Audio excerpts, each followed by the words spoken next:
selon laquelle Imra aurait été...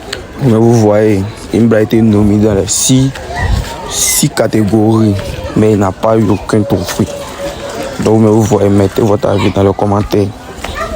Côté ou Afrima, par un proche de Didi B, oui, la question a lieu d'être posée. Hier s'est tenue la cérémonie de récompense Afrima au Nigeria. Imra a été nominé dans 6 catégories. À la fin des votes, il était premier dans 5 catégories. Mais Imra n'a pas remporté un seul trophée. On se pose tous des questions.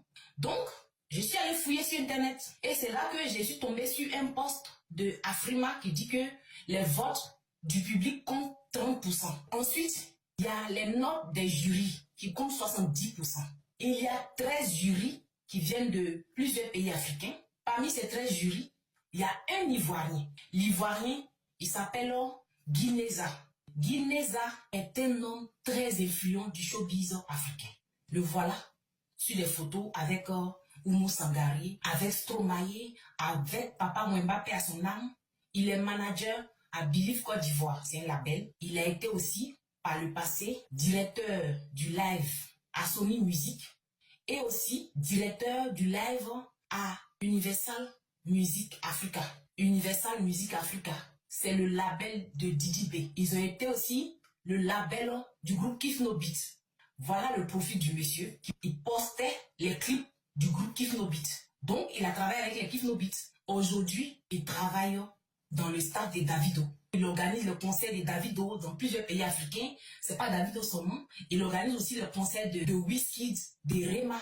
Imra a été boycotté. Premièrement, un artiste qui a été nominé dans 6 catégories. Mais bizarrement, ils ne l'ont pas invité à la cérémonie des Afrima pour chanter comme les Didi B, comme les Suspects 95, comme d'autres artistes.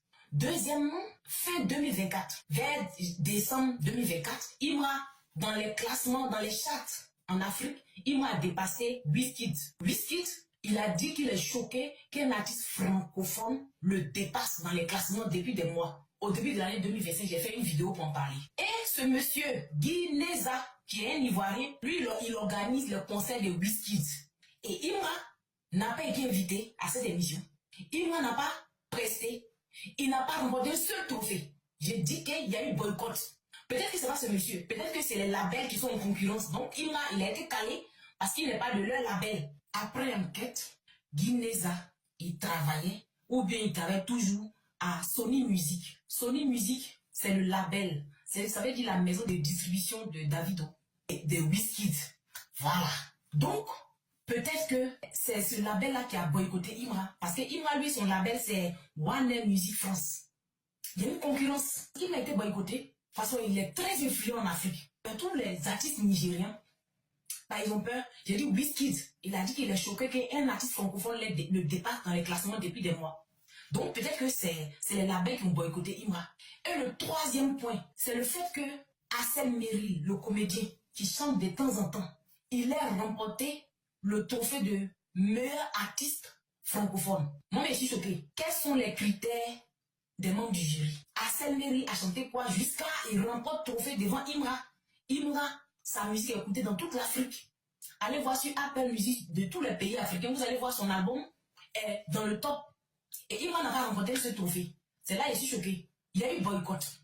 Voilà. Depuis longtemps, Imra disait qu'il est boycotté par l'industrie. On comprend.